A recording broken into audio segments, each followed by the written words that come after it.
అమరావతి రాజధానికి సంబంధించి outer ring road inner ring road మీద ఒక అప్డేట్ వచ్చిందండి. ఇప్పుడు మనం పూర్తిగా అప్డేట్ తెలుసుకుందాం. ఔటర్ రింగ్ రోడ్డు అనేది పూర్తిగా కేంద్ర ప్రభుత్వమే భరిస్తుందని మనం గతంలో వీడియో చేసుకున్నాం.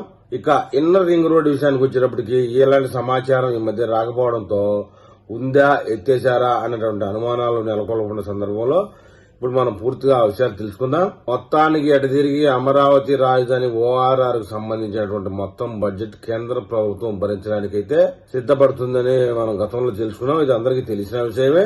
దాదాపుగా 187 కిలోమీటర్ల పొడవైనటువంటి 140 మీటర్ల వెడల్పుకి ఏమాత్రం తగ్గకుండా 121 గ్రామాలను కలుపుకుంటూ 5 జిల్లాల మీదుగా కవర్ చేసే విధంగా దాదాపుగా 25,000 కోట్ల రూపాయల బడ్జెట్ తో పనులు అయితే ప్రారంభించబోతా ఉన్నారు. ఈ భూసేకరణ విషయానికి వచ్చేటప్పటికి సగభాగం రాష్ట్ర ప్రభుత్వం భరిస్తుంది, సగభాగం కేంద్ర ప్రభుత్వం భరిస్తుంది అన్నట్టుగా చెప్తా ఉన్నారు. భూసేకరణ కోసం 4,000 కోట్ల రూపాయలు పైబడి ఖర్చు అయ్యే అవకాశం కనబడతా ఉంది. దాంట్లో రాష్ట్ర ప్రభుత్వం వాటా 2,000 కోట్లు, అనుకున్నట్లుగానే కేంద్ర ప్రభుత్వం ఒక కోట 2,000 కోట్ల రూపాయలుగా భరించబోతా ఉన్నారు.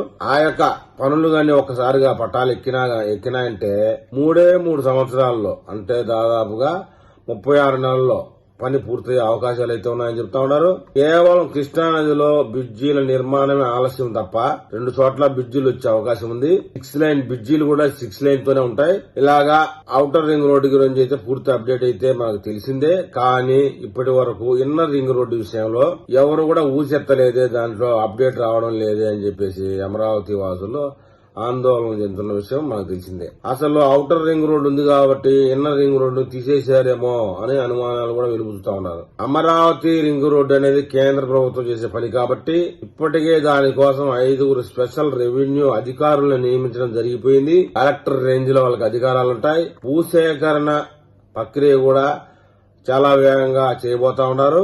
అయితే గతంలో ఇచ్చినటువంటి అలైన్మెంట్ కి పెద్ద మార్పులు ఏమీ లేకుండా ఉన్నాయని చెప్తా ఉన్నారు. ఒక 2 ప్రాంతాల్లో మటుకే చిన్న మార్పులు ఉంటాయని చెప్తా ఉన్నారు.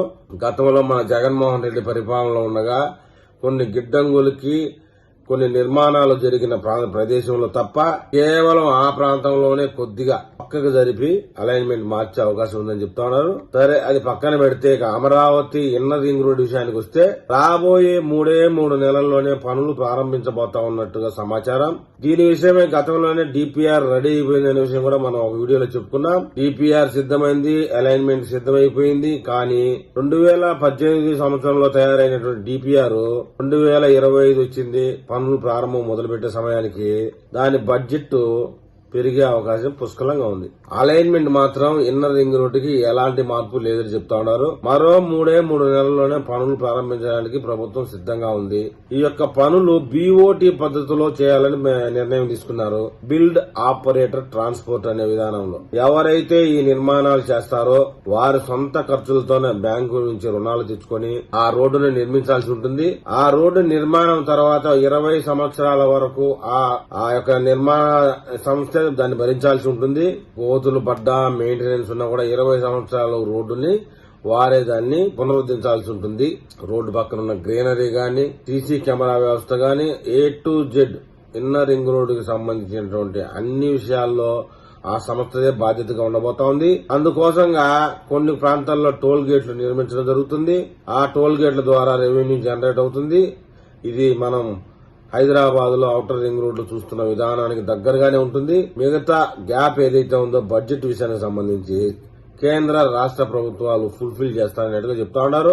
అలైన్మెంట్ లో ఇప్పటికే పూర్తి క్లారిటీ ఉందని చెప్తా ఉన్నాయి. విజయవాడ వెస్ట్ బైపాస్ వచ్చినప్పటికీ కూడా అమరావతి ఇన్నర్ రింగ్ రోడ్డుకి ఎలాంటి ఇబ్బందులు లేవని చెప్తా ఉన్నారు. 1-2 చోట్ల 2-3 ప్రాంతాల్లో 1-2 చోట్ల చిన్న మార్పులు జరిగే అవకాశం ఉందన్నట్టుగా చెప్తా ఉన్నారు. భూసేకరణ కోసం నోటిఫికేషన్ విడుదల చేయడానికి రాష్ట్ర ప్రభుత్వం సిద్ధంగా ఉందని చెప్తా ఉన్నారు. ఈ ఇన్నర్ రింగ్ రోడ్డు కూడా 3 నెలల్లోనే దానికి సంబంధించిన భూసేకరణ పెద్ద ఎత్తున చేయడానికి నిర్ణయం తీసుకుంటా ఉన్నారు. ఒకేసారి గనక inner ring road outer ring road పనులు గాని ప్రారంభం అయితే గనక ఆ ప్రాంతానికి సంబంధించి కృష్ణా ఉమ్మడి గుంటూరు జిల్లా భారీ ఎత్తున ఎకనామిక్ యాక్టివిటీస్ పెరిగే అవకాశం పుష్కలంగా ఉందని చెప్తా ఉన్నారండి.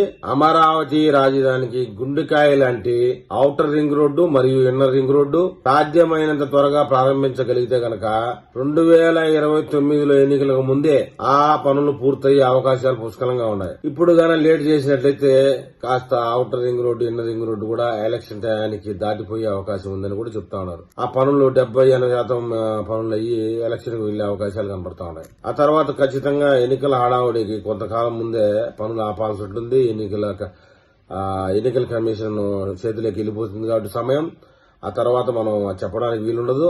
అందుకే సాధ్యమైనంత తొందరగా పనులు ప్రారంభించేందుకైతే సిఆర్డీఏ మరియు రాష్ట్ర ప్రభుత్వం రెండూ కలిసి సిద్దమవుతా ఉన్నాయి. రాబోయే కొద్ది రోజుల్లోనే అమరావతి ఇన్నర్ రింగ్ రోడ్డు సంబంధించి మంత్రి నారాయణ గారు ఒక ప్రకటన చేయబోతా ఉన్నట్టుగా సమాచారం ఉంది.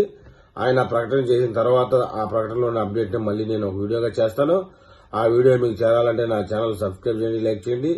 మీరు ఏదైనా తెలపాలనుకుంటే కామెంట్ రూపంలో తెలపండి.